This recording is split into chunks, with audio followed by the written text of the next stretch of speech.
Alhamdulillah wassalatu wassalamu ala Rasulillah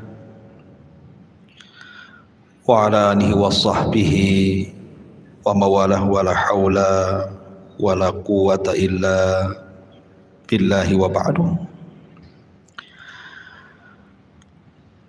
Ma'asyiral muslimin yang dimuliakan Allah Subhanahu wa taala.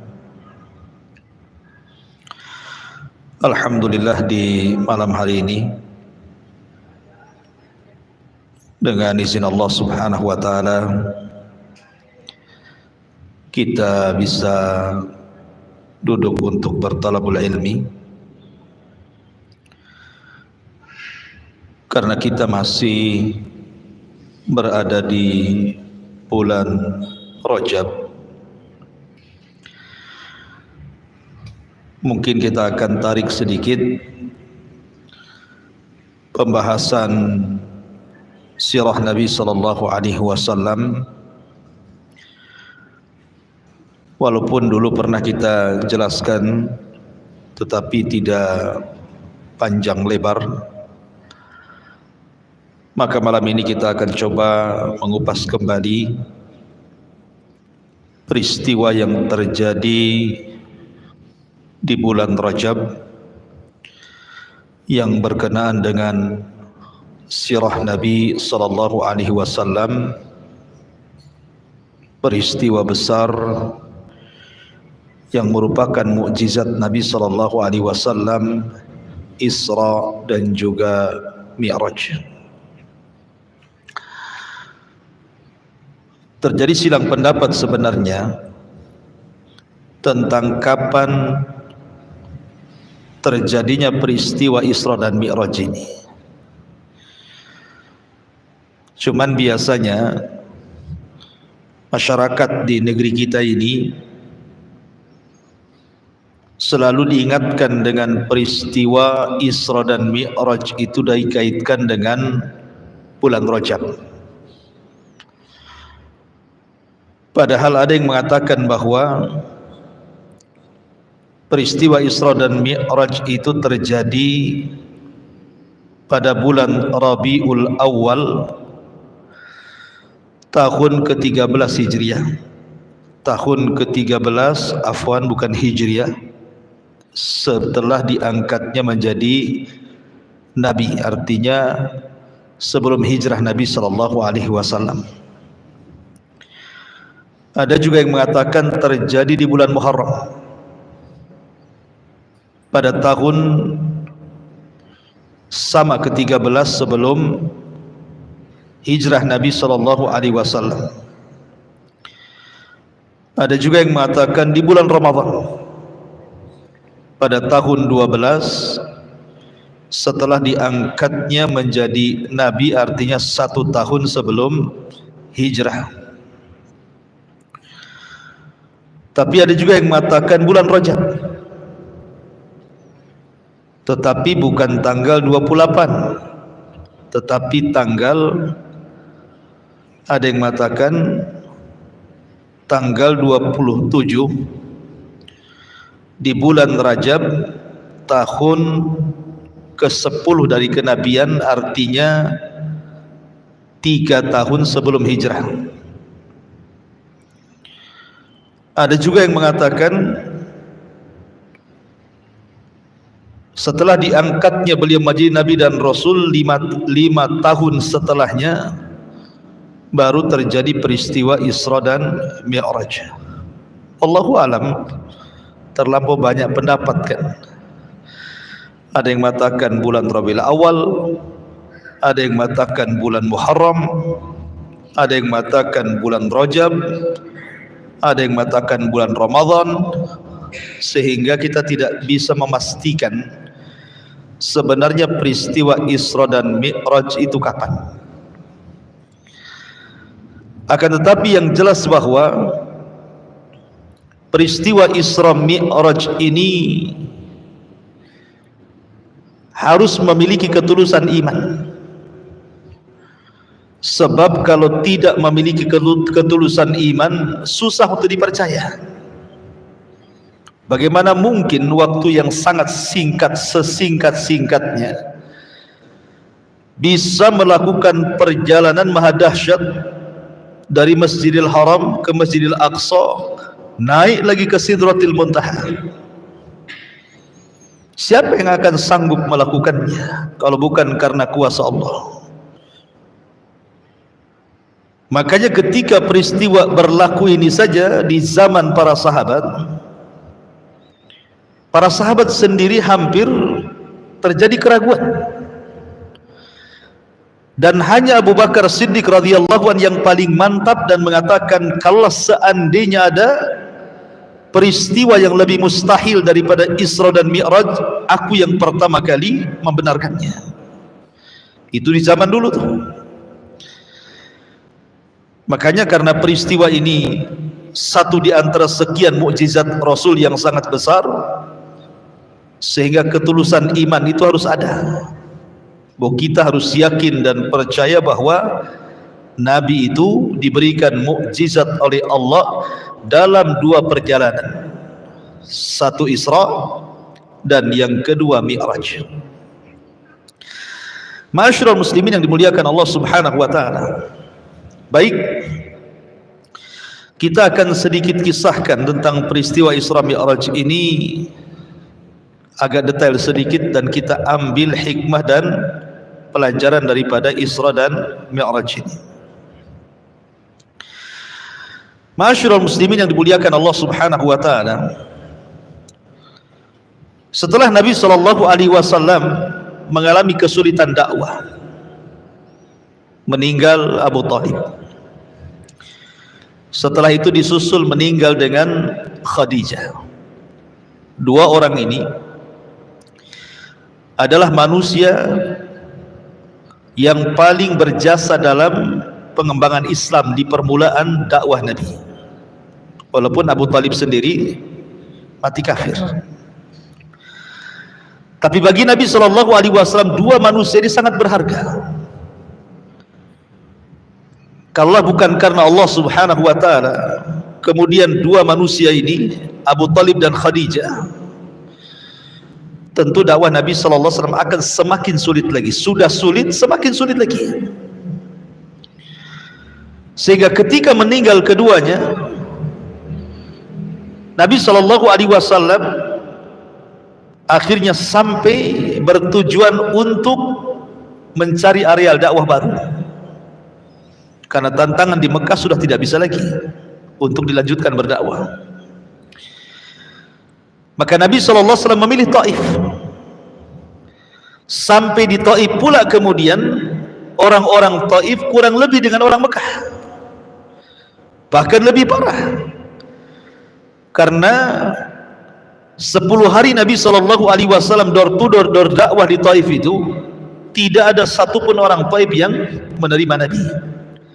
Bahkan sepakat dan kompak, mulai dari anak-anak, orang dewasa, orang tua, laki-laki, dan perempuan, semua mengusir Nabi dengan cara melempari Rasul dengan batu. Ini kan luar biasa ya kawan. Itu bisa bayangkan, orang ketika berdakwah diusir satu kampung, dilempari batu. Kalau posisi saya langsung resign tuh jadi dai itu. Berat sekali gitu ya. Masuk ke kampung dilempari sama satu kampung, mau yang anak-anak kecil pun ikut-ikut pula kan. Kita bisa bayangkan susahnya Rasul berdakwah kala itu. Setelah pulang dari Taif, Nabi tidak bisa masuk Mekah. Karena kalau dia sampai masuk Mekah, dia pasti dibunuh. Sehingga Rasul hanya bisa tinggal di perbatasan, di kebun kurma milik Mughirah itu. Baru setelah itu dia mengutus budaknya Zaid ibn Harithah untuk mencari orang yang bisa melindungi dia. Maka Zaid berusaha mencari-cari, tapi semua menolak.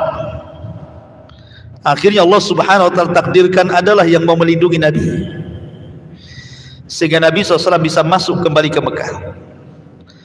Dari sini Nabi SAW merubah dakwahnya kembali dari terang-terangan kembali ke Syria, ke door to door lagi. Sudah tidak terang-terangan lagi karena musuhnya terlampau kuat gitu ya. Nah, dari sini Nabi SAW mulai berdakwah sembunyi-sembunyi lagi. Mulailah dia datang ke pembesar-pembesar beberapa kabilah, kebanyakan menolak. Ada juga yang menerima tapi dengan syarat dunia. Baru setelah kemudian ada orang-orang dari Madinah yang haji ke Mekah. Kemudian Nabi SAW mencoba mengajak dakwah kepada orang-orang Madinah. Di sini terbuka Islam. Baru kemudian orang-orang yang datang dari kota Madinah itu baru mau menerima Islam. Justru orang-orang Mekahnya sendiri di awal dakwah menolak, kecuali sebagian kecil yang menerima dakwah Nabi. Lah di saat Nabi SAW betul-betul ditolak dakwahnya, bahkan orang-orang Quraisy itu sudah mulai mengancam dengan ancaman intimidasi yang luar biasa. Dari sini Allah Subhanahu wa taala ingin menenangkan hati Nabi, mengokohkan hati Nabi supaya jangan goyang dalam berdakwah. Maka dihiburlah oleh Allah dengan cara diberikan mukjizat besar yang disebut dengan peristiwa Isra dan Mi'raj ini. Itu kenapa kemudian awalnya Isra Mi'raj ini dihadiahkan Allah kepada Rasul. Taib. Ma'asyiral muslimin yang dimuliakan Allah Subhanahu wa taala. Terkait dengan peristiwa Isra Mi'raj ini, ikhwan.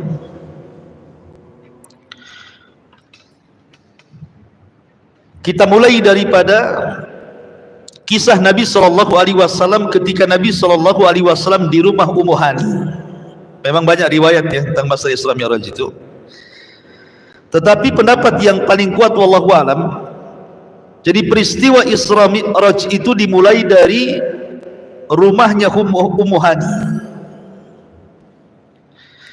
Ketika Nabi SAW berada di Hatim. Hatim itu di sekitar sumur Zamzam. Ada yang mengatakan di Hijr Ismail. Tiba-tiba kemudian Nabi SAW didatangi dua malaikat. Malaikat ini kemudian membawa Nabi SAW ke Hatim, ke dekat sumur Zamzam itu. Kemudian membelah dada Nabi. Kemudian setelah dibelah dadanya, diambil jantungnya, kemudian dicuci di bejana emas dengan air Zamzam, dan Allah penuhi jantung Rasul dengan hikmah dan iman. Kemudian dimasukkan lagi dan dijahit kembali. Tentu ini kan medisnya malaikat ya. Kalau medisnya orang bisa mati itu. Dan Rasul akan merasakan sakit yang luar biasa kalau orang yang mengoperasinya kan, karena di zaman itu juga peralatan-peralatan medis tidak secanggih zaman sekarang. Paling tinggi mungkin kalau ngurangi sakit itu suruh minum arak gitu ya kalau zaman dulu kan. Dari sini pertanyaannya, kenapa Nabi SAW dibelah dadanya, dibersihkan hati dan jantungnya?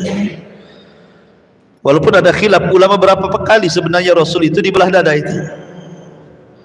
Ada yang mengatakan 2 kali, ada yang mengatakan 3 kali. Yang mengatakan 2 kali, peristiwanya adalah pertama saat Rasul masih kecil. Di rumah siapa? Halimah Sa'diyah. Ketika usia Rasul SAW masih anak-anak. Kemudian peristiwa yang kedua, saat peristiwa Isra Mi'raj dibelah dada lagi. Tetapi ada yang berpendapat tiga pendapat, ketika Nabi SAW diangkat menjadi Nabi. Tetapi riwayat yang sahih wallahu alam, bahwa Rasul itu hanya dibelah 2 kali saja. Pertanyaannya, kenapa harus dibelah dadanya? Dibersihkan jantungnya, diisi iman dan hikmah serta takwa yang luar biasa pada hati Nabi SAW. Karena Nabi sallallahu alaihi wasallam akan menghadap Allah secara langsung tanpa perantara Jibril. Dari sini ada hikmah besar bagi kita, ikhwan, bahwa setiap kita ini pasti akan berjumpa dengan Allah. Saya, Anda, siapapun akan berjumpa dengan Allah. Bukan berjumpa dalam arti kata melihat wajah Allah subhanahu wa ta'ala. Semua ahli surga pasti melihat wajah Allah. Tetapi berjumpa dengan Allah itu di mauqif, di padang mahsyar. Semua manusia akan diajak bicara oleh Allah satu persatu. Dan di situ ada orang yang tidak dipandang Allah. Ada orang yang tidak mau diajak bicara Allah. Ada orang yang tidak mau dibersihkan oleh Allah. Artinya kita akan berjumpa dengan Allah di padang mahsyar. Sebagaimana Nabi sallallahu alaihi wasallam dibersihkan dadanya oleh Allah subhanahu wa ta'ala karena akan berjumpa dengan dia, harusnya kita juga sama. Kita harus persiapan bahwa kita akan berjumpa dengan Allah subhanahu wa ta'ala. Kemudian setelah Nabi SAW dibelah dadanya, dibersihkan jantungnya, kemudian dimasukkan kembali, diisi dengan iman dan hikmah, maka Jibril kemudian sudah mempersiapkan satu kendaraan khusus untuk para nabi yang disebut dengan buraq. Buraq ini dia lebih kecil dari kuda, tetapi lebih besar dibandingkan keledai. Jadi sedang dia, ya, dia tidak besar kali, enggak. Kuda lebih besar, tapi tidak kecil kali seperti keledai, tidak, dia tengah-tengah. Tetapi buraq ini diberikan kecepatan langkah, kata Nabi sallallahu alaihi wasallam, sekali langkah maddal basar, sejauh mata memandang. Kalau antum naik ke ketinggian, kemudian mata antum melihat ke jauh sana, seperti itulah lompatan buraq itu. Sekali lompatan, saking cepatnya. Dan buraq ini adalah tunggangan para nabi. Ada yang mengatakan ketika Ibrahim alaihi salatu wassalam hendak membangun Ka'bah bersama Ismail dari Palestina ke Mekah, maka kendaraan Ibrahim adalah buraq. Artinya buraq itu kendaraan para nabi. Waktu saya kecil dulu di Jawa Barat sana, kalau masuk ke rumah orang itu biasanya ada kuda bersayap, kemudian wajahnya wajah perempuan, cantik lagi, ditulisi buraq di situ. Ya kan? Ikhwatu fiddin, ini pelecehan ini. Pelecehan kepada buraq dan pelecehan kepada Nabi sallallahu alaihi wasallam. Dari mana tahu hadis Nabi tidak mensifati buraq itu kepalanya gadis cantik, badannya kuda dan bersayap? Nggak ada hadisnya, nggak ada riwayatnya. Kok muncul gambar? Setelah usut punya usut, saya coba menelisik, ya, membaca gitu ya dari beberapa referensi di internetnya. Rupanya boleh jadi itu karena hasadnya orang-orang Yahudi kepada Islam. Karena Nabi Shallallahu Alaihi Wasallam itu banyak menikah dan istrinya ada 11, sehingga mereka hendak mengolok-olok Nabi Shallallahu Alaihi Wasallam dengan cara menggambarkan buraq itu pun harus kepalanya wajah perempuan yang cantik. Ini kan pelecehan. Seolah-olah poligaminya Nabi Shallallahu Alaihi Wasallam itu hanya sekedar untuk nafsu seks saja, kan begitu? Tidak, wallahi. Tujuan poligami Nabi SAW itu syarat dengan pelajaran dan hikmah. Karena Nabi Shallallahu Alaihi Wasallam itu dibimbing wahyu, bukan manusia biasa kayak kita. Ya. Maka tidak benar itu gambaran buraq kayak gitu, tidak benar itu. Mana ada buraq kayak gitu? Buraq itu kuda, dia lebih kecil dibandingkan kuda, lebih besar dibandingkan keledai. Kalau dia sekali langkah sejauh mata memandang, itu saja dalam riwayat seperti itu. Sudah kita imani seperti itu. Kenapa pula jadi gambar perempuan pula? Maka ini hal-hal yang bisa masuk kepada bab istihza, namanya mengolok-olok Nabi dan Buraq itu sendiri gitu ya. Ma'asyiral muslimin yang dimuliakan Allah Azza wa Jalla, dalam sebuah riwayat walaupun fihi nazar oleh sebagian ulama, ketika Nabi sallallahu alaihi wasallam hendak menunggang Buraq itu, Buraq ini tidak mau ditunggangi, karena mungkin bagi dia Nabi itu asing, kayak antum kan naik kuda tidak pernah ditunggangi kita, nggak terbiasa dengan kita, otomatis kan bahasa Melayunya kurang selesa lah kuda tuh ya, kurang enak gitu kan, karena orang baru masalahnya. Maka ketika Buraq itu bergerak-gerak, Rasul mau naik itu, maka Jibril mengatakan, ya Buraq, wallahi,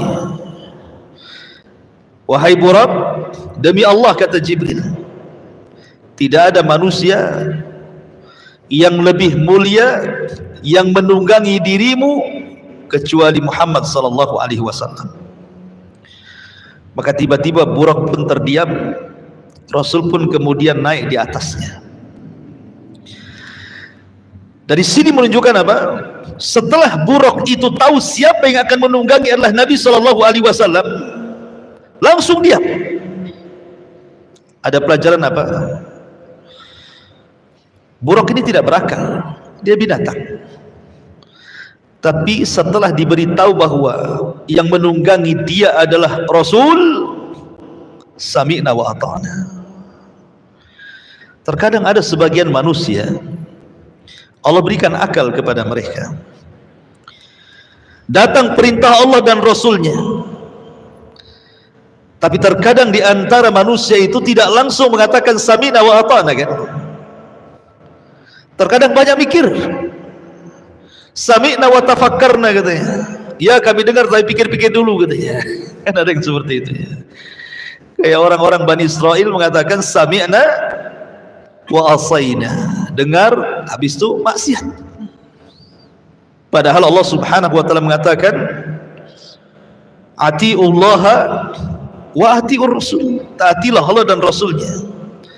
Fa in tanaza'tum fi syai'in farudduhu ila Allah war Rasul. Kalau kalian berselisih dalam sebuah permasalahan, kembalikan kepada Allah dan Rasulnya. Jadi kalau seandainya Buraq yang tidak berakal saja diberitahu yang akan menungganginya, Nabi langsung diam, sami'na wa ata'na, harusnya kita yang berakal yang lebih mengatakan sami'na wa ata'na.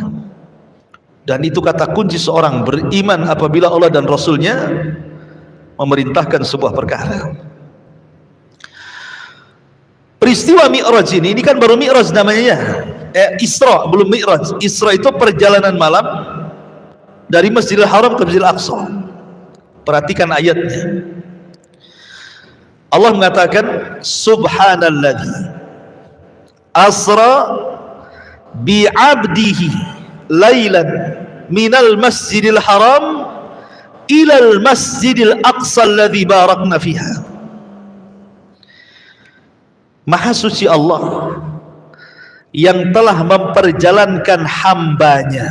Subhanallah ikhwan, Allah tidak mengatakan maha suci Allah yang memperjalankan nabinya. Allah tidak mengatakan maha suci Allah yang telah memperjalankan rasulnya. Tapi Allah katakan maha suci Allah yang telah memperjalankan hambanya dari Masjidil Haram ke Masjidil Aqsa. Apa faedahnya? Ya. Kenapa tidak kata Nabi atau Rasul saja ya? Kenapa pakai hamba? Di sini ada faedah besar yang bagus sekali ikhwan. Nabi ini akan dinaikkan ke langit, bahkan dinaikkan lebih tinggi dibandingkan langit, bahkan akan melewati banyak peristiwa di langit, bahkan akan sampai di ujung langit. Artinya Nabi akan naik ke atas. Kemudian Allah katakan kalimat abdin hamba, seolah-olah Allah subhanahu wa ta'ala ingin mengatakan bahwa setinggi apapun engkau wahai Muhammad, engkau tetaplah hamba. Setinggi apapun anda di dunia, tetaplah anda ini hamba. Jangan sombong ya. Kalau Nabi SAW saja titelnya langsung diletakkan. Allah tidak katakan asra bin nabi lailan, subhanalladzi asra bir rasuli lailan, tapi Allah mengatakan subhanalladzi asra bi abdihi lailan. Kalimat abdi di sini menunjukkan apa? Adanya kerendahan kita dengan Allah. Setinggi apapun anda, tetaplah anda itu hamba Allah. Lalu apa yang disombongkan? Tetap kita ini hamba. Karena banyak di masyarakat ini pada zaman sekarang kan, kadang-kadang baru anak tentara, anaknya tentara, enggak tentara juga dia, bapaknya yang tentara, anaknya enggak, kan itu. Ada sombongnya luar biasa ya. Kamu tahu siapa saya? Bapak saya loh. Wah, bapaknya pula yang disombongkan. Halo sih. Ataupun mungkin pejabat-pejabat tertentu gitu ya. Kadang-kadang lihat cara jalannya saja. Cara jalannya saja itu sudah nampak sombongnya, karena dia mentang-mentang pejabat masalahnya ya.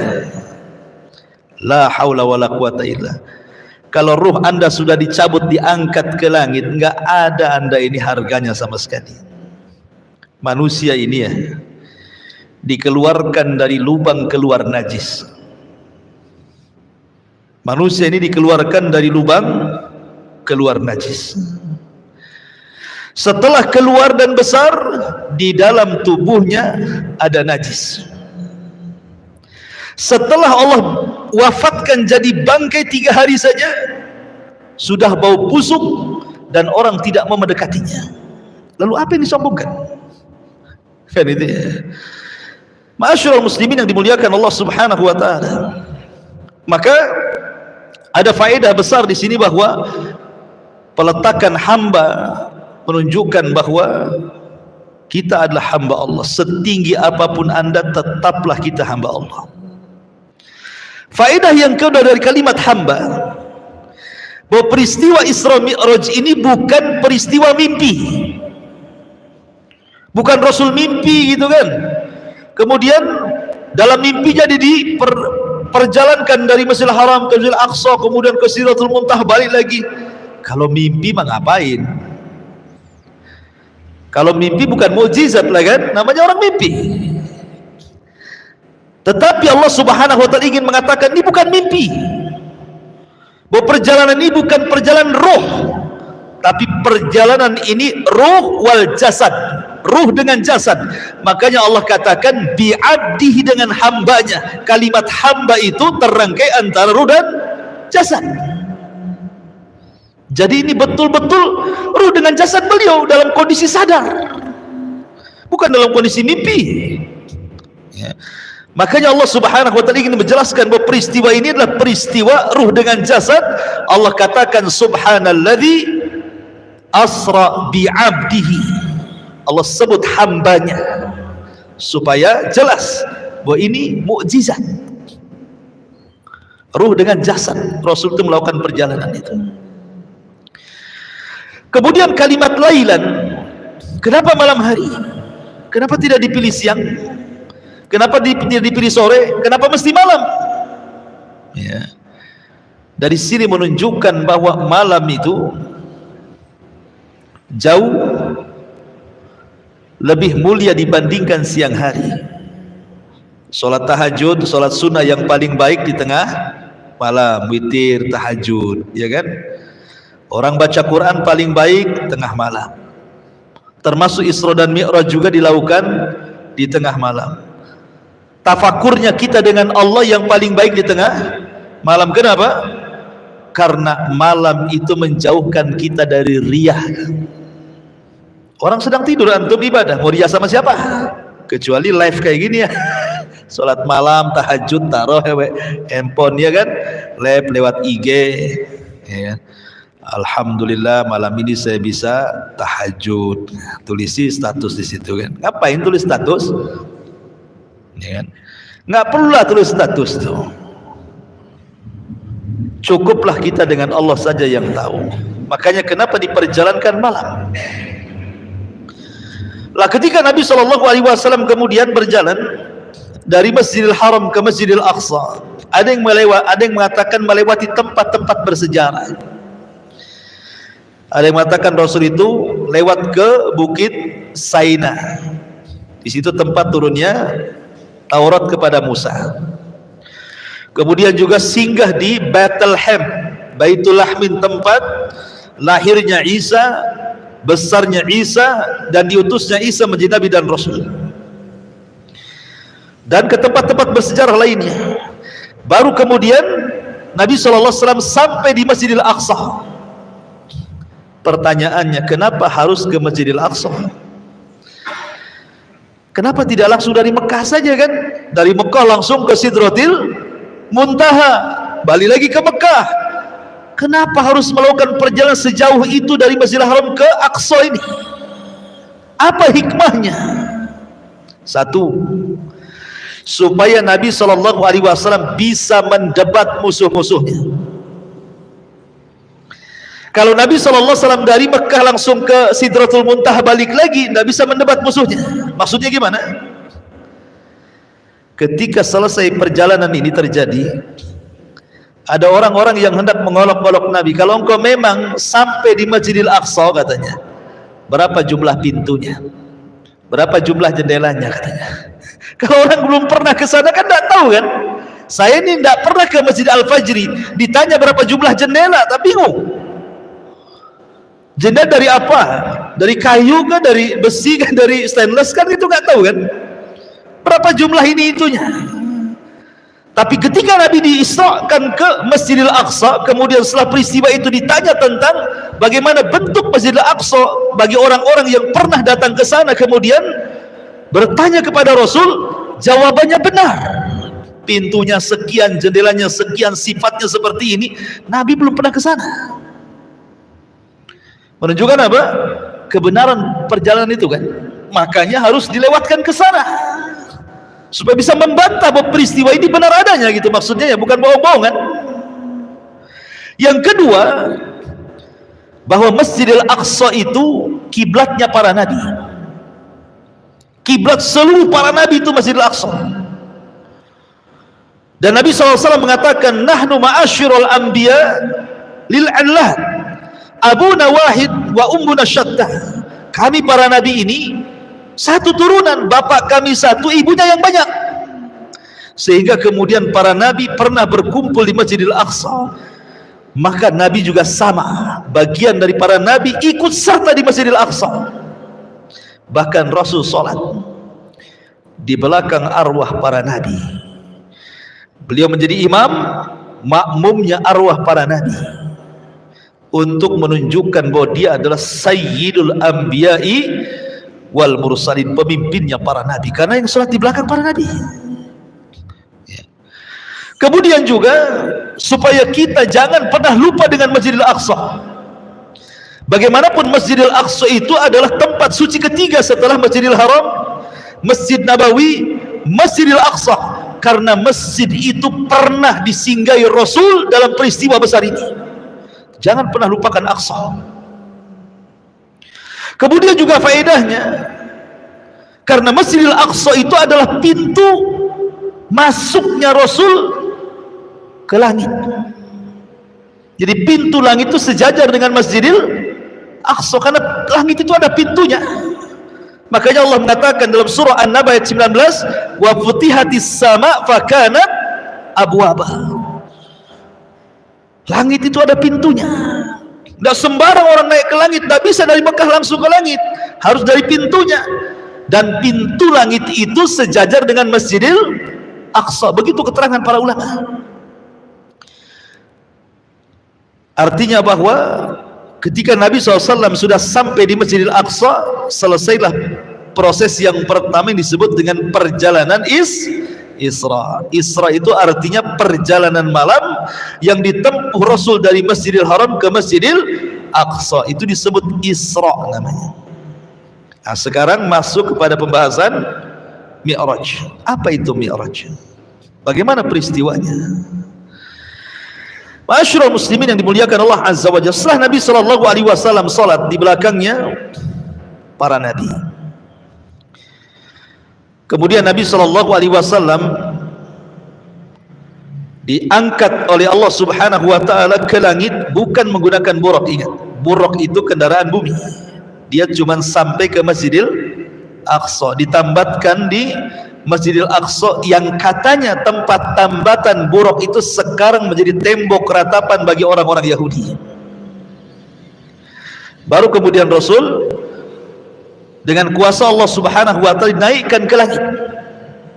Bagaimana caranya wallahu a'lam, itu kuasa Allah. Yang jelas Jibril menemani Nabi sallallahu alaihi wasallam sampai ke langit. Ketika sampai di langit pertama, maka Jibril itu Sayyidul Malaika, ingat ya, pemimpinnya malaikat. Semua malaikat tunduk kepada Jibril karena dia pemimpinnya. Tetapi walaupun demikian, Jibril ketika masuk ke pintu langit tetap minta izin kepada security langit itu, dan minta izin. Subhanallah, malaikat itu beda dengan manusia. Wa yaf'aluna ma yu'marun, mereka hanya melakukan yang diperintahkan Allah, sehingga tidak sembarang orang keluar masuk langit itu. Makanya penjaga langit mengatakan, man, siapa kamu? Kata Jibril, saya Jibril. Dalam hadis begitu, saya Jibril. Subhanallah, Jibril ini pemimpin malaikat. Dia tidak mengatakan saya pimpinanmu, kan gitu ya kan? Saya pimpinanmu, tidak. Dia mengatakan saya Jibril. Ya, tawadhu'nya Jibril. Ini yang naik ini dua pemimpin. Satu pemimpin malaikat, satu pemimpin manusia dan jin. Rasul itu Sayyidul Awwalin wal Akhirin, Sayyidul Anbiya'i wal Mursalin, pemimpinnya orang awal dan orang akhir, dari kalangan manusia dan jin. Pemimpinnya para nabi dan rasul, berjalan dengan pemimpin para malaikat. Ini dua pemimpin nih yang naik nih, bukan sembarang. Tapi security langit ini tetap tanya, siapa tuh? Jibril. Siapa yang bersama wa Jibril? Muhammad. Ya. Apakah Allah sudah perintahkan Muhammad boleh naik, katanya? Awaqad uhiya ilai, apa dia sudah diperintahkan boleh naik? Subhanallah, detailnya seperti itu. Padahal Jibril kan pemimpin para malaikat, masa nggak yakin dengan Jibril? Kenapa harus ditanya detail kayak gitu kan? Apakah sudah diperintahkan orang ini naik ke langit, katanya kan? Masya Allah. Kalau sekarang ini ada dua pemimpin di istana presiden, security, kira-kira kalau digituin sama security apa gak dipecat besok? Dipecat lah gitu, nggak sopan nggak, bukan itu ya? Ya. Ma'asyiral muslimin yang dimuliakan Allah Subhanahu wa taala. Naiklah Jibril ke langit pertama. Dari sini ada faedah besar, ikhwan. Ketika antum berbicara tentang Neil Armstrong, kalau kita sebut nama Neil Armstrong berarti cerita orang naik ke bulan, ya kan? Pertanyaannya, bulan itu di mana? Apakah bulan itu di atas langit, ataukah bulan itu di bawah langit? Kalau bulan itu di atas langit, Jibril saja mau naik ke langit, ada pintunya, ada security malaikatnya. Tidak sembarang orang naik ke langit. Pertanyaannya, apakah Neil Armstrong ketika ke bulan sama dengan Jibril? Paham kan? Siapa kamu? Neil Armstrong. Oh, kemana? Ke bulan. Seandainya kalau saya gitu, apa seperti itu nanti ya kan? Karena Jibril saja mau naik ke langit susah nih. Padahal dia pemimpin malaikat kan itu. Ditanya dulu. Ya. Siapa kamu? Jibril. Siapa bersamamu? Muhammad. Apa dia boleh, sudah diperintah boleh naik? Boleh katanya. Seandainya bulan itu di atas langit, tentu Neil Armstrong juga akan ditanya seperti itu kan. Siapa kamu? Neil Armstrong. Mau kemana kamu? Ke bulan. Sudah diperintahkan naik, gitu ya pertanyaannya kan, harus sama kan. Berarti mungkin nggak Neil Armstrong dibukakan pintu langit itu? Nggak mungkin. Masa Neil Armstrong dibukakan pintu langit, dia kafir? Kan gitu kan. Berarti kalau posisi bulan di atas langit, nggak ada orang cerita naik ke bulan. Tapi kalau seandainya posisi bulan itu di bawah langit, karena ingat langit itu bangunan loh ya, bukan awan asap gitu, bukan bangunan dia. Jadi kalau umpamanya tembus ke langit, nabraklah kan gitu orang. Kalau kapal ini mau ke langit, nabraklah bangunan. Langit itu bangunan. Kayak kita cor-coran kayak gini kan bangunan nih. Makanya ada pintunya. Nggak sembarang orang naik ke langit itu. Tapi kalau seandainya posisi bulan itu di bawah langit, seandainya posisi bulan di bawah langit, mungkin Neil Armstrong bisa sampai ke bulan. Jadi pertanyaannya itu, apakah bulan di atas langit atau bulan di bawah langit, gitu saja ya. Kalau bulan di atas langit, mustahil Neil Armstrong naik ke langit, sebab dia harus masuk ke security malaikat dulu. Tapi kalau di bawah langit, boleh. Logikanya seperti itu, bisa dia naik ke bulan. Walaupun dalam hal ini sebagian ulama khilaf. Al-Imam Asy-Syinkiti dalam kitabnya Adwail Bayan menolak, nggak mungkin orang sampai ke bulan,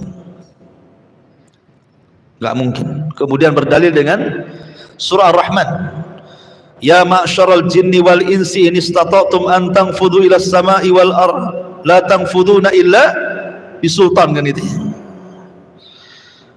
Ya ma'syaral jinni wal insi, wahai manusia dan jin, in istata'tum an tanfudhu ila samawat, kalau kalian ingin naik ke langit, naik, tanfudhu, naik, la tanfudhu, kalian tidak bisa illa bisultan, kecuali karena kuasa Allah. Seperti Rasul, kuasa Allah kan, diangkat ke Sidratil Muntaha.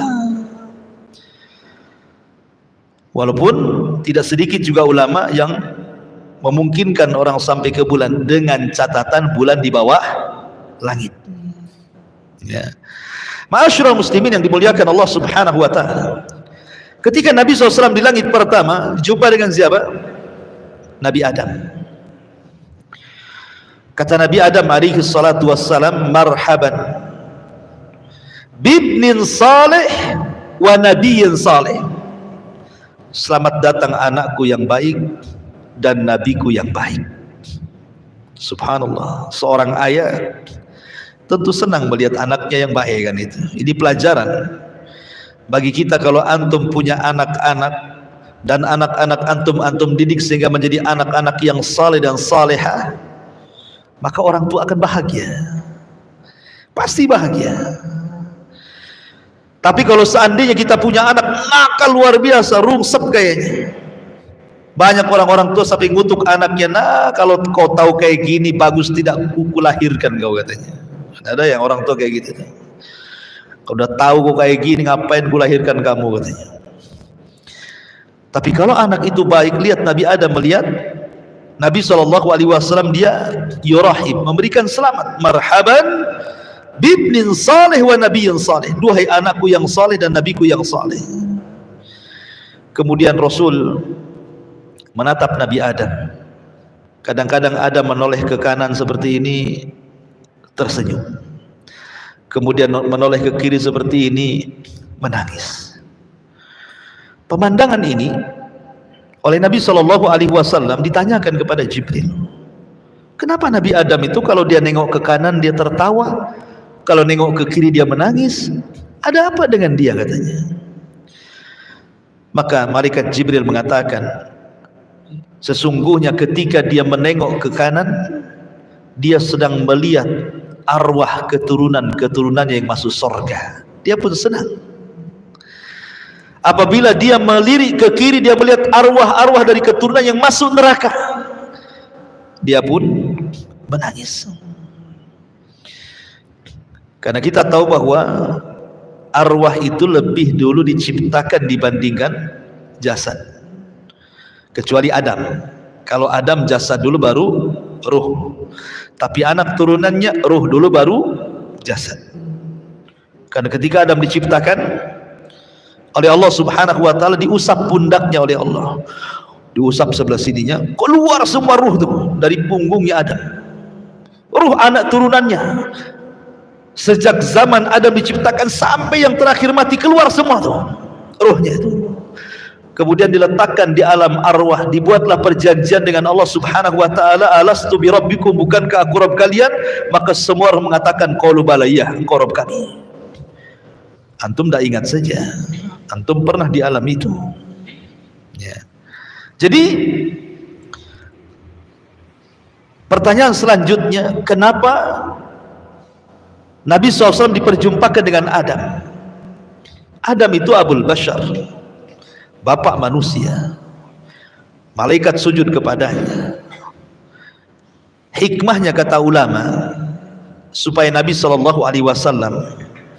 tahu sebagaimana Adam pernah diusir dari sorga, kemudian hijrah ke bumi, maka itu pun akan dialami oleh Nabi SAW. Dia diusir dari Mekah dan hijrah ke kota Madinah. Itu hikmahnya. Kenapa dia berjumpa dengan Nabi Adam? Sehingga ada ketenangan bagi Nabi, kan? Bahwa akan berlaku hijrah di sini. Sebagaimana Adam hijrah, bahkan para nabi sebelumnya sudah terjadi hijrah. Nabi Ibrahim hijrah dari Irak ke Palestina. Lut juga hijrah. Nabi Musa dari Mesir ke Palestina juga hijrah. Hampir semua para nabi mengalami hijrah. Tetapi akhtarul hijrah, sebahaya-bahaya hijrah adalah hijrah Nabi SAW. Kemudian yang kedua, naiklah Rasul ke langit kedua. Sama juga, jarak langit pertama ke kedua itu bukan jarak yang tempuh yang mudah, tidak. Jauh jaraknya, 500 tahun perjalanan. Dari langit pertama ke kedua itu 500 tahun perjalanan. Dalam riwayat Abdullah bin Mas'ud itu. Jadi tinggi sekali langit pertama ke kedua. Sama dengan tingginya bumi dengan langit yang kita lihat. Kemudian setelah mengucapkan salam, meminta dibukakan pintu, naik ke langit kedua, berjumpa dengan siapa? Berjumpa dengan Isa dan juga saudaranya Yahya ibn Zakaria. Kemudian keduanya memberikan ucapan selamat, marhaban bi akhin saleh wa nabiyyin saleh. Selamat datang saudaraku yang saleh. Di sini tidak mengatakan anakku yang saleh, saudaraku yang saleh dan nabiku yang saleh. Maka Nabi SAW berjumpa dengan Isa dan juga Yahya. Nabi Isa bin Maryam belum meninggal, sehingga Nabi SAW berjumpa dengan Isa itu ruh dan jasad. Karena Isa kan belum mati, belum meninggal. Jadi masih dengan ruh dan jasadnya di langit kedua itu. Karena Allah mengatakan bal rafa'ahu Allahu ila sama, bahkan kami angkat Isa ke langit. Ketika orang-orang Yahudi mengklaim kami membunuh qatalna Isa bin Maryam, kami sudah membunuh Isa bin Maryam, maka Allah bantah, wa ma qataluhu wa ma sallabuhu walakin syubbiha lahu bal rafa'ahu Allahu ila sama. Yahudi tidak membunuhnya, Yahudi tidak menyalibnya, bahkan Isa diserupakan dan Isa diangkat ke langit. Bantahan Quran. Isa masih hidup dan Rasul berjumpa, ya. Kemudian berjumpa dengan Yahya. Apa hikmah perjumpaan? Kenapa mesti berjumpa dengan Isa dan Yahya? Kenapa tidak nabi-nabi yang lain? Kan banyak 25 nabi. Nabi Sulaiman kah di situ? Nabi Daud kah? Kan begitu. Nabi Soleh, Nabi Hud, kan banyak para nabi itu. Kenapa diperjumpakan dengan Isa dan Yahya? Di sini ada hikmah pelajaran. Sebagaimana Yahya dibunuh oleh orang Yahudi dengan cara sadis, dipenggal lehernya. Kemudian lehernya Nabi Allah Yahya digunakan untuk mahar wanita pelacur. Jadi Yahya itu dipenggal lehernya, betul-betul dipenggal, diambil kepalanya, jasadnya dikirim ke bapaknya. Subhanallah, antum bayangkan. Jadi dari leher ke bawah jasadnya dikirim kepada Nabi Zakaria, ayahnya.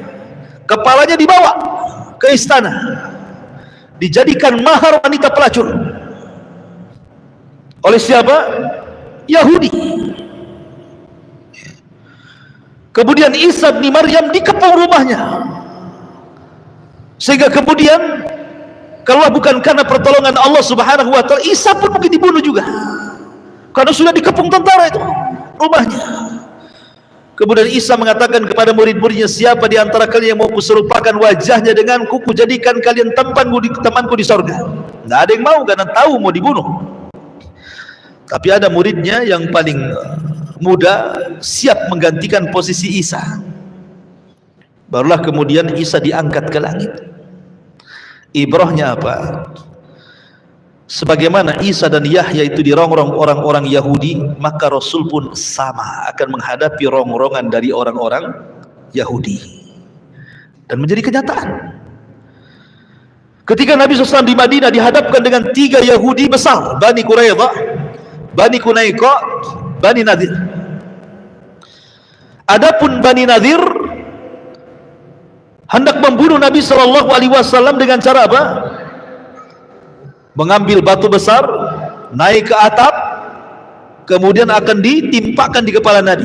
Karena ketika itu Nabi hendak bermusyawarah dengan Bani Nadir. Maka pembesar-pembesar Bani Nadir mengatakan, oh iya, nanti kalau Muhammad sudah datang, sudah bermusyawarah di sebuah ruangan, satu orang naik ke atap, bawa batu, lempar kepalanya, katanya. Oh, dibunuh.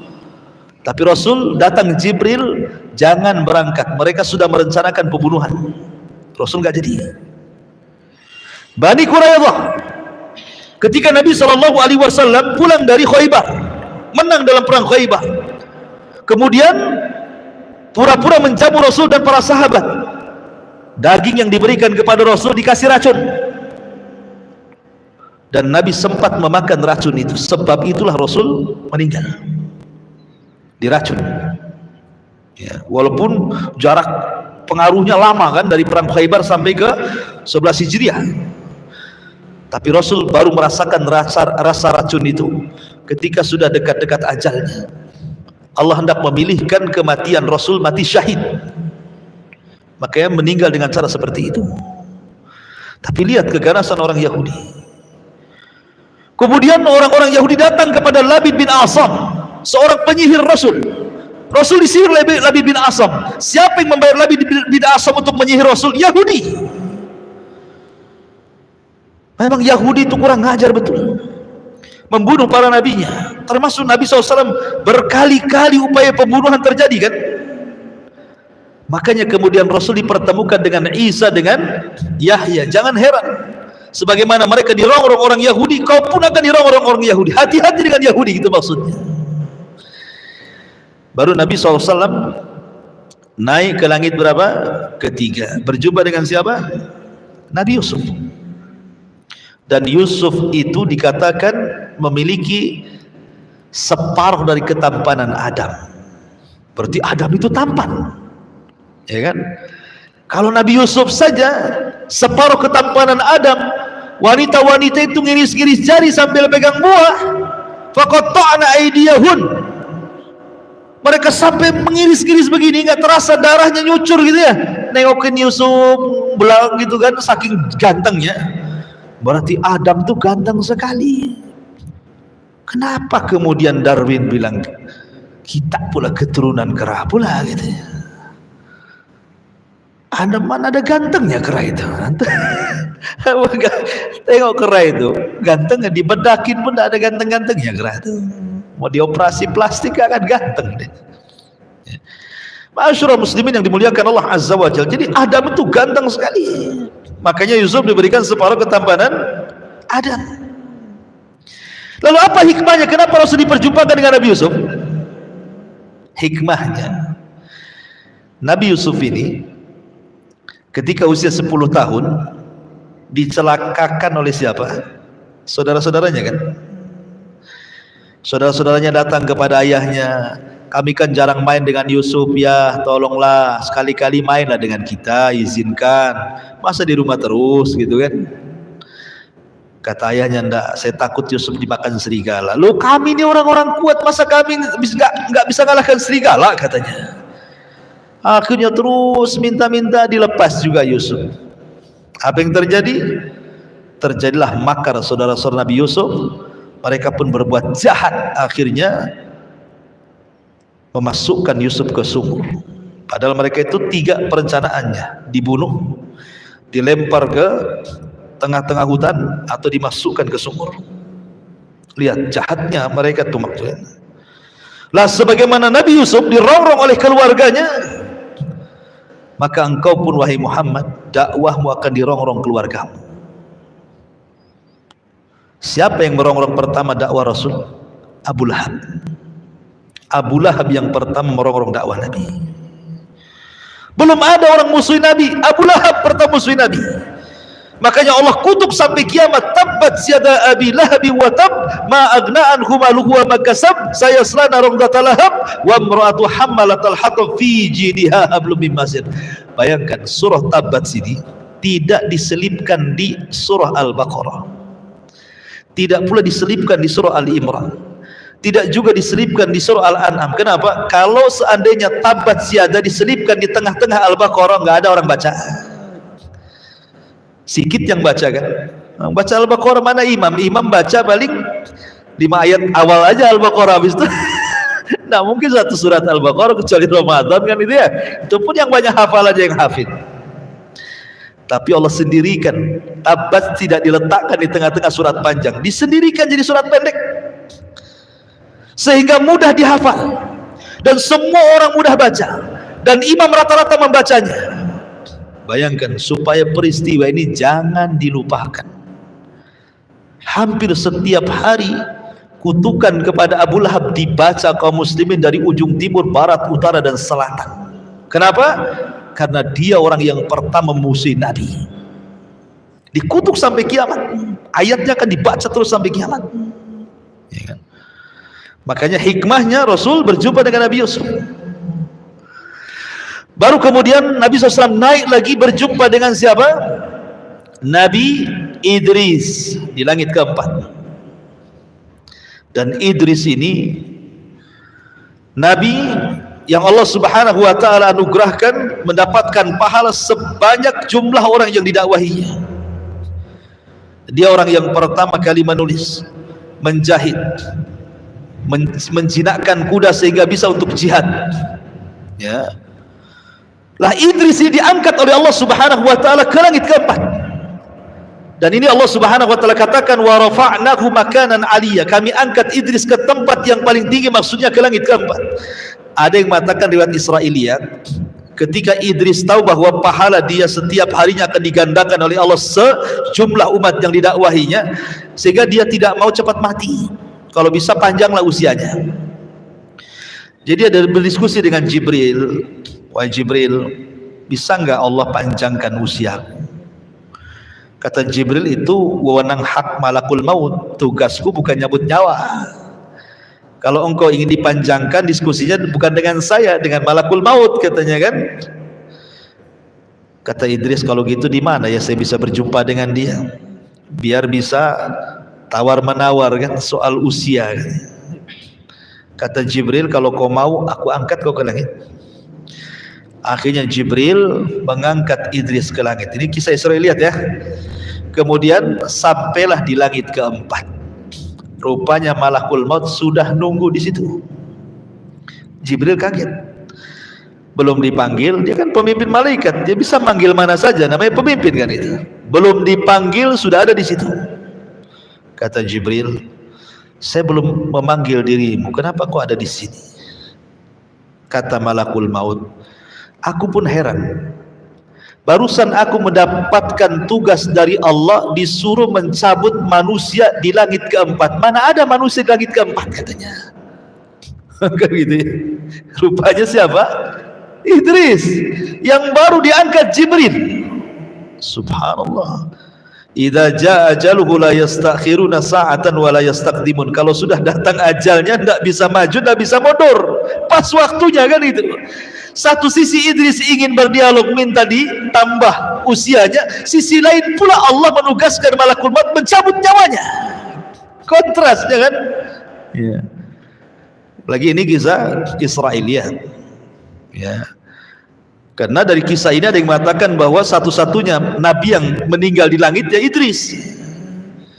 Ada yang mengatakan enggak, Idris yang meninggal di bumi, enggak di langit. Khilaf ulama masalah ini. Intinya bahwa kenapa Nabi berjumpa dengan Idris? Idris ini diangkat oleh Allah derajatnya. Makanya Allah mengatakan wa rafa'nahu makanan 'aliyya. Kami angkat Idris ke tempat yang paling tinggi. Maka engkau juga wahai Muhammad akan diangkat derajatnya. Wa rafa'na laka dzikrak. Allah akan angkat penyebutan wahai Muhammad. Sebagaimana Idris diangkat derajatnya, kau pun akan diangkat.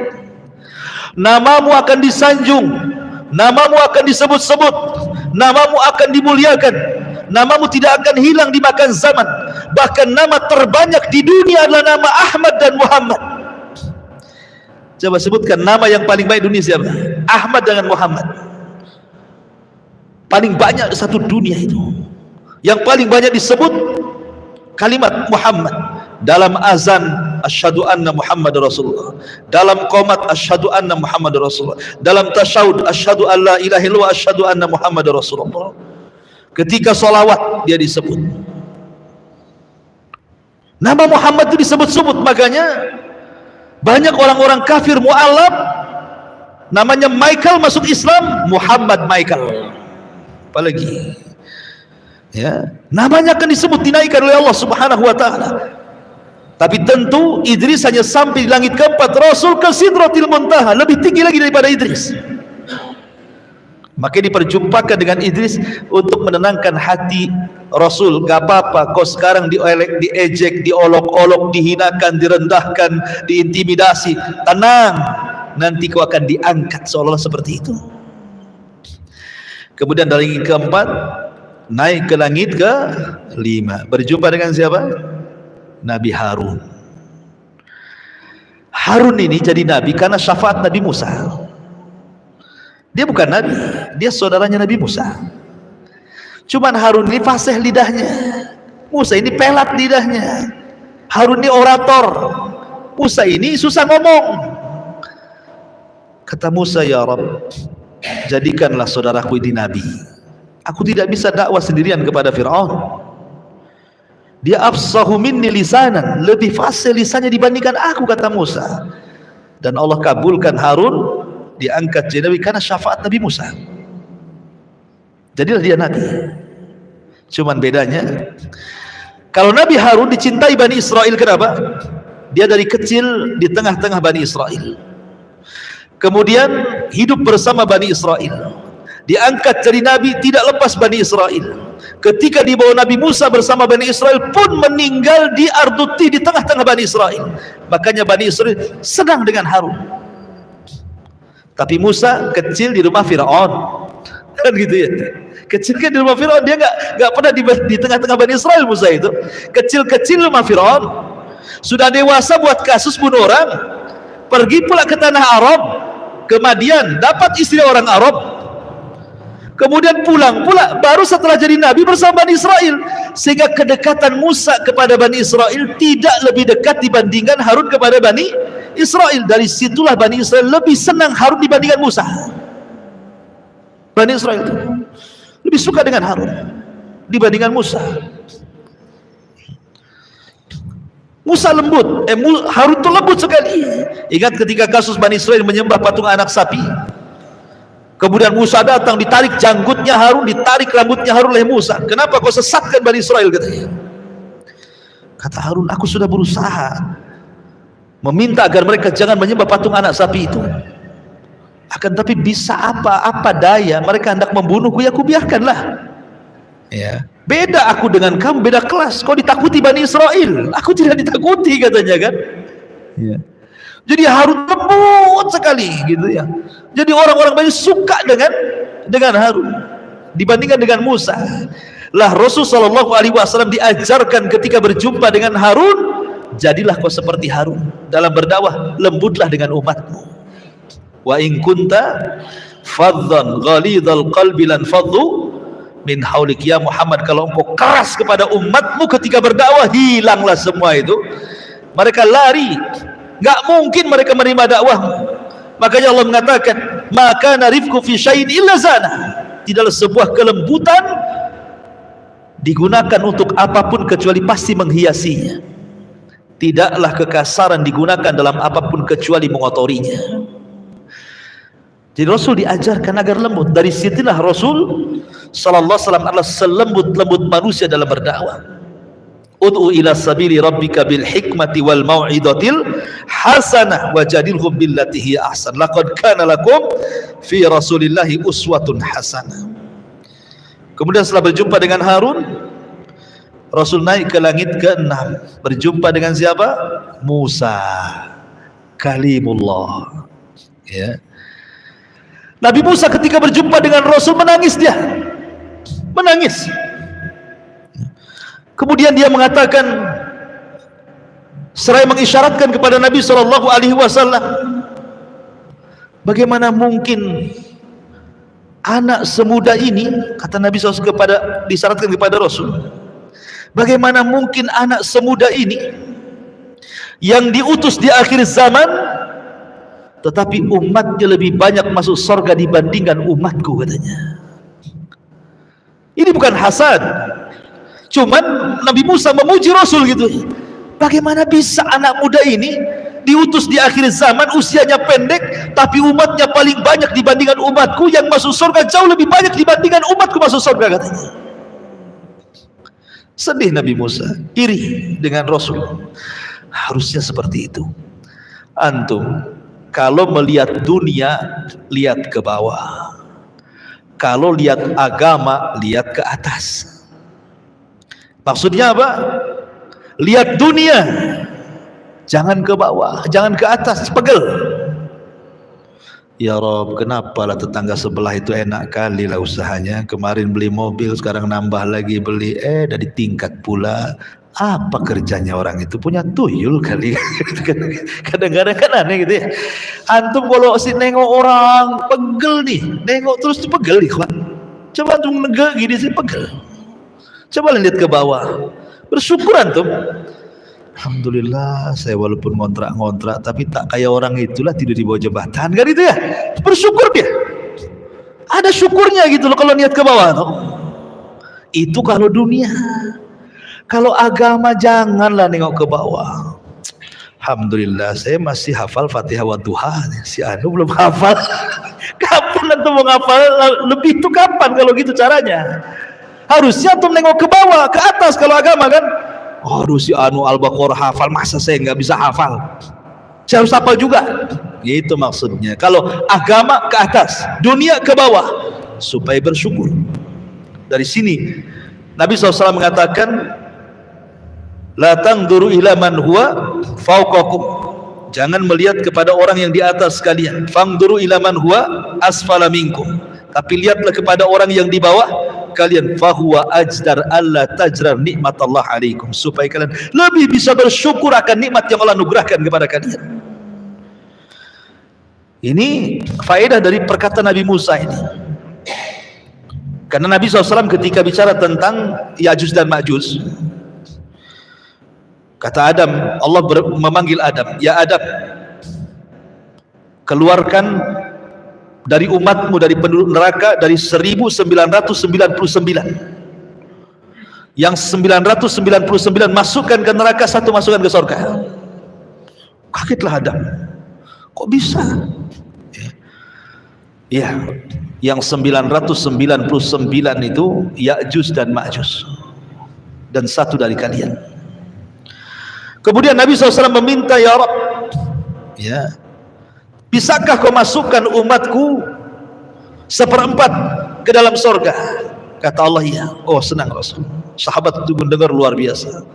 Kemudian Rasul minta lagi, bisakah syatru ummati, separuh umatku masuk surga? Bisa. Dari situlah maka umat Muhammad itu separuh dari umat Muhammad masuk surga. Dan riwayat 2/3. Ya. Makanya Musa mengatakan, kok bisa anak muda ini udah lahir paling belakang, diutus paling belakang, kok umatnya paling banyak masuk surga dibandingkan diriku, kan begitu ya. Tapi apa faedahnya coba? Kenapa Nabi SAW harus diperjumpakan dengan Nabi Musa? Musa itu Nabi yang paling sayang dengan kita. Makanya kalau antum bacakan, paling banyak kisah Musa dicantumkan dalam Quran. Termasuk umatnya Bani Israel lebih banyak diceritakan dalam Al-Quran. Padahal umat-umat terdahulu banyak, ada kaum Ad, kaum Samud, kaum Madian, kaum Sodom. Tapi Bani Israel yang paling banyak diceritakan. Karena Nabi yang paling sayang dengan Rasul dan umatnya itu adalah Nabi Musa. Coba bayangkan, kalau Nabi Musa tidak ngomong sama Rasul, apa yang Allah perintahkan kepadamu? Kata Rasul, 50 waktu sholat. Apa kata Musa? Laqad jarrabtu Bani Israel fala yastati'un. Aku sudah coba ibadah seberat itu kepada Bani Israel, gak sanggup mereka. Sebaiknya kau naik lagi ke atas, coba minta keringanan. Yang meminta keringanan Rasul. Siapa yang nyuruh? Nabi Musa, kan? Jadi Musa itu sayang juga dengan kita, kan itu. Seandainya Nabi Musa nih tidak ngomong seperti itu kepada Rasulullah, kemudian Rasul langsung turun ke bumi, kemudian kita diwajibkan sholat 50 waktu, ikhwan. Jangan lagi cerita 50 waktu. 5 waktu saja alasannya satu gudang. Maghrib capek, males jamaah, kadang-kadang tinggal maghrib, waktu isya udah ngantuk, kan? Tidur. Nanti subuh sibuk persiapan kerja. Apalagi coba alasannya, kan? Ada aja alasan orang sholat itu, ya kan? Ini baru 5 waktu loh ya. Cemana 50 waktu? Nah, berapa banyak lagi alasan antum? Alasannya bukan segudang lagi, itu bergudang-gudang alasannya, kan itu. 5 waktu macam-macam alasannya. Coba sayangnya Nabi Musa loh ya. Umatmu gak sanggup, minta lagi keringanan. Masya Allah, syukur antum sama Nabi Musa, kan gitu ya. Karena dia nyuruh Rasul untuk minta keringanan. Akhirnya Nabi SAW kemudian minta keringanan 5 dari 50, 45, 40, 35, 30, 25, 20, 15, 10 sampai terakhir 5, kan gitu ya. Coba bayangkan, semua ini upaya Nabi Musa. Karena Rasul itu Nabi yang paling pemalu. Rasul itu pemalu sekali. Dia kalau diperintah itu tidak mungkin tidak dilaksanakan, dan tidak mau tawar-tawaran. Itu malunya Rasulullah itu. Rasul manusia yang paling malu, akhlaknya luar biasa. Sehingga apapun diperintahkan Allah laksanakan, gitu modelnya, kan. Tapi Musa merayu, jangan. Aku pernah loh melakukan ini kepada Bani Israel. Bani Israel badannya kuat-kuat, umatmu lemah-lemah. Bani Israel gede-gede, umatmu kecil-kecil. Aku sudah coba yang seperti itu aja nggak kuat, apalagi umatmu, katanya, kan. Nah, akhirnya Rasul ikut sarannya Nabi Musa, naik lagi ke langit, minta lagi keringanan, kan, luar biasa, kan. Lalu kenapa kemudian Nabi SAW berjumpa dengan Musa? Apa hikmahnya? Nabi Musa ini orang yang paling sabar ketika berdakwah di tengah-tengah Bani Israel. Macam-macam ujian. Makanya Rasul mengatakan, laqad udhiya akhu Musa katsira fasabara. Sungguh saudaraku Nabi Musa itu banyak kalilah ujiannya di tengah-tengah Bani Israel itu, tapi dia Nabi yang sabar luar biasa. Macam-macam fitnah Bani Israel itu. Diturunkan mukjizat, beriman, nanti kufur lagi, minta mukjizat, diturunkan lagi, kufur lagi, diturunkan mukjizat. Begitu asli, begitu saja Bani Israel itu. Sampai terakhir mereka memfitnah Nabi Musa gara-gara nggak mau mandi sama mereka. Jangan-jangan Musa ini, mungkin bahasa kitanya ada kurapnya mungkin itu di badannya itu, masa mandi saja harus sendiri, katanya. Atau jangan-jangan Musa itu nggak ada ototnya, jangan-jangan kayak perempuan tuh badannya, katanya. Kok nggak mau mandi sama kita? Kok zaman dulu kan mandi di rame-rame. Jangan kan zaman Nabi Musa, zaman kita kecil-kecil di kampung saja di sungai mandi bareng-bareng nyemplung, kan itu ya. Nabi Musa itu pemalu. Sampai bayangkan kehormatannya dicela sama Bani Israel, nggak dihormati. Tapi Allah membantu nabinya ketika Nabi Musa mandi, bajunya ditaruh di batu, batunya jalan. Dikejar sama Nabi Musa, telanjang itu, batunya jalan. Rupanya batu itu lewat kepada Bani Israel yang sedang mandi. Nabi Musa ngejar batu tuh, dia telanjang. Terbelalaklah semua Bani Israel dengan keindahan tubuh Nabi Musa tuh. Wah, rupanya apa yang dituduhkan benar nih katanya. Dia orang yang paling indah, yang paling kekar. Sampai harus dibuktikan seperti itu. Sampai ketika Harun meninggal yang dituduh membunuh Nabi Musa, bayangkan. Harun meninggal, katanya dibunuh Nabi Musa katanya. Sampai mereka minta jasadnya, lihat jasad, tampakkan jasadnya Harun kalau dia tidak dibunuh Nabi Musa. Akhirnya malaikat Jibril bawa jasadnya, tidak ada tanda-tanda pemukulan, berarti nggak dibunuh. Sampai seperti itu, bayangkan ya. Tapi Musa itu sabar, artinya bahwa Nabi diperjumpakan dengan Nabi Musa itu supaya Rasul lebih sabar lagi dalam berdakwah itu. Makanya Allah mengatakan watawassaw bil haqqi watawassaw bis sabr. Antum harus sabar ketika dakwah itu, karena orang yang kita hadapi itu macam-macam otaknya itu. Ada yang lembut, ada yang keras, ada yang kayak batu, ada yang kayak lempung, gitu ya, macam-macam orang. Kemudian yang terakhir, Rasul berjumpa dengan Ibrahim. Ibrahim sedang bersandar di Baitul Ma'mur. Baitul Ma'mur itu Ka'bahnya malaikat. Al-jaza min jinsil amal. Sebagaimana Ibrahim membangun Ka'bah di bumi, maka dia disandarkan di Ka'bah yang ada di langit. Ka'bahnya para malaikat Baitul Ma'mur.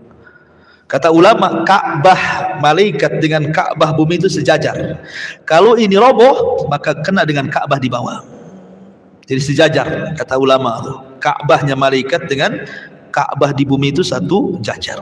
Jatuh saja kena tuh Ka'bah di bumi. Ya.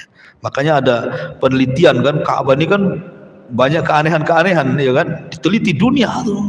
Ya, karena sejajar dengan Ka'bah Baitul Ma'mur. Baitul Ma'mur itu setiap hari 70.000 malaikat masuk sholat di situ. Kemudian keluar nggak pernah kembali. Nanti besoknya datang malaikat baru dengan jumlah yang sama 70.000. Kemudian besoknya keluar nggak pernah kembali. Setiap hari seperti itu. Anda bisa bayangkan berapa jumlah malaikat. Banyak ikhwan. Ketika Nabi saja menceritakan tentang Jahannam didatangkan itu, Jahannam ini memiliki 70.000 tali kekang. Satu tali kekang digeret 70.000 malaikat. Banyak malaikat ikhwan. Bahkan Rasul mengatakan di langit itu tidak kurang dari 4 jari ini 4 jari ini. Ya, ada malaikat. 4 jari ada malaikat. 4 jari ada malaikat. Berapalah jumlahnya malaikat itu? Makanya kalau seandainya manusia kufur satu dunia, tidak mengurangi kekuasaan Allah sedikit pun. Allah punya malaikat. Kalau seandainya manusia beriman satu dunia, tidak menambah kekuasaan Allah, punya malaikat. Apalah manusia ini di hadapan Allah, ya kan? Ma'asyiral muslimin yang dimuliakan Allah. Lalu kenapa berjumpa dengan Nabi Ibrahim? Ingat, Ibrahim itu wajahnya paling mirip dengan wajah Nabi. Wajah Ibrahim itu, Nabiullah Ibrahim paling mirip dengan wajah Nabi SAW. Dan Nabi Ibrahim ini salah satu ujiannya ada disuruh untuk menyembelih siapa? Putranya Ismail. Artinya berkorban keluarga. Dan Rasul pun akan mengalami korban keluarga. Qasim meninggal di waktu kecil. Abdullah meninggal di waktu kecil. Kemudian Ibrahim meninggal di waktu kecil. Zainab meninggal walaupun sudah dewasa dan sudah menikah, tapi meninggal sebelum Rasul meninggal. Rasul menyaksikan meninggal anaknya. Ruqayyah, Rasul menyaksikan meninggal anaknya. Kemudian Ummu Kulthum, Rasul menyaksikan bagaimana Ummu Kulthum meninggal. Kecuali Fatimah. Fatimah itu meninggal sebelum atau setelah Rasul meninggal, baru 6 bulan setelahnya Fatimah meninggal. Kemudian faedah yang kedua, berjumpa dengan Ibrahim. Sebagaimana Ibrahim yang membangun Ka'bah, maka Nabi SAW pun akan senantiasa memuliakan Ka'bah dan juga umatnya sampai hari ini. Karena yang membangunnya adalah Abul Anbiya. Kemudian setelah itu Nabi SAW naik ke Sidratil Muntaha sendiri. Jibril tidak bisa mengantar Rasul sampai ke sana. Apa sih Sidratil Muntaha? Sedikit saya cerita secara ringkas ya, mohon sabar. Jadi Sidratil Muntaha dijelaskan sifat-sifatnya saja saya baca ya, biar cepat. Yang pertama, Sidratil Muntaha itu sebutkan dalam beberapa riwayat, Sumiyat Sidratul Muntaha, dinamakan Sidratul Muntaha karena tempat pohon itu merupakan puncak segala sesuatu yang naik dari bumi. Li'annahu yantahi ilaiha ma ya'ruju minal ardi. Dinamakan Sidratul Muntaha karena tempat pohon itu merupakan puncak segala sesuatu yang naik dari bumi dan yang Allah turunkan pangkalnya di Sidratul Muntaha, baik wahyu atau yang lainnya. Bisa juga dimaknai karena Sidratul Muntaha merupakan puncak yang diketahui makhluk. Lebih dari itu makhluk tidak tahu, karena pohon itu berada di atas langit dan bumi, sehingga Sidratul Muntaha merupakan puncak ketinggian di mana terhenti semua ilmu makhluk di situ. Di atasnya sudah ilmu Allah, nggak ada yang tahu. Ya. Bahkan dikatakan Ibnu Abbas dinamakan Sidratul Muntaha, pohon puncak, karena ilmu malaikat puncaknya sampai di sini. Tidak ada yang bisa melewatinya kecuali Rasul sallallahu alaihi wasallam. Dan diriwayatkan dari Ibnu Abbas, semua ketetapan Allah yang turun pangkalnya ada di Sidratul Muntaha. Ma'asyiral muslimin yang dimuliakan Allah Subhanahu wa taala. Jadi dari sini para ulama mengatakan secara ringkas, Sidratul Muntaha bentuknya pohon, layaknya pohon bidara, ma'ruf pohon bidara, tetapi tentu sama nama beda rupa kan ya. Kita lihat pohon bidara itu hanya nama saja, tapi bentuknya seperti apa ya Allahu a'lam kan, itu gaib kan. Kemudian ini pohon ini sangat besar, hingga ketika penunggang kuda nih dia berjalan 100 tahun, naungannya tidak akan hilang, saking gedenya. Coba Anda bisa bayangkan, antum berada di dalam pohon mangga, datang matahari, kan ada naungannya tuh, antum geser sedikit saja udah kena matahari kan. Kalau antum pacu dengan 100 tahun dengan kuda balap, jangan berhenti. Sampai di mana tuh? 100 tahun nggak berhenti itu. Seperti itulah naungan pohon Sidrah itu, pohon besar tuh, ya kan. Kemudian juga Sidratul Muntaha memiliki daun dan buah. Daun Sidratul Muntaha seperti telinga-telinga gajah, dan buahnya seperti kendi yang sangat besar. Terdapat laron-laron dari emas. Antum tahu laron ya, laron sawah itu kan. Tapi ini emas, bukan laron-laron dari sawah kan.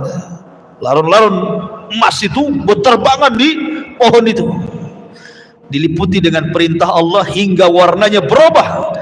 Dan pohon Sidratul Muntaha sangat indah hingga tidak ada manusia yang mampu menggambarkan keindahannya. Dan letaknya di dekat Sidratul Muntaha itulah surga Allah Subhanahu wa ta'ala. Lah Rasul sampai di situ, kemudian berdialog dengan Allah. Tapi Rasul tidak melihat wajah Allah. Allah itu punya tabir, dalam riwayat tabirnya cahaya, dalam riwayat tabirnya api. Di balik tabir itulah Allah berdialog dengan Rasul. Dari sinilah ada syariat yang disebut dengan salat 50 waktu tadi. Kemudian Nabi Musa berjumpa Nabi Musa, kata Nabi Musa, tawar lagi. Akhirnya dikurangi 5 jadi 45. Turun lagi kata Nabi Musa, naik lagi, dikurangi 5 jadi 30. 25, 20, 15, 10 sampai ke 5. Kata Nabi Musa, naik lagi. Umatmu tidak sanggup. Sudah 5 loh ya. Kata Nabi Musa, naik lagi. Minta keringanan, umatmu nggak sanggup. Masya Allah, seandainya Rasul naik, enak nggak tuh? Enak lah. Kita sholat kan gitu kan. Kan kurangnya 5 kan. Kalau tinggal 5 kata Nabi Musa, naik kurangi. Habislah. Bukan 22 kurangnya 5. Tapi Rasul mengatakan fastahyaitu rabbi, aku dah malu. Kata Rasul, enggak apa-apa 5 saja lah kan gitu. Aku dah malu, dah enggak apa-apa 5 saja. Rasul turun, baru diwajibkan sholat 5 waktu kepada Rasul dan kepada umatnya. Wallahu a'lam bishawab. Ikhwatu fillah muliakan Allah azza wajalla. Pembahasan ini kalau mau diambil hikmah dan pelajaran banyak pelajaran yang kita bisa petik dari kisah Isra Mi'raj Nabi sallallahu alaihi wasallam. Tapi mudah-mudahan Yang penting-pentingnya sudah saya sampaikan. Kita tutup dengan doa kafaratul majlis. Subhanallah bihamdika asyhadu an la ilaha illa anta astaghfiruka wa atubu ilaik. Allahu ta'ala. Assalamualaikum warahmatullahi wabarakatuh.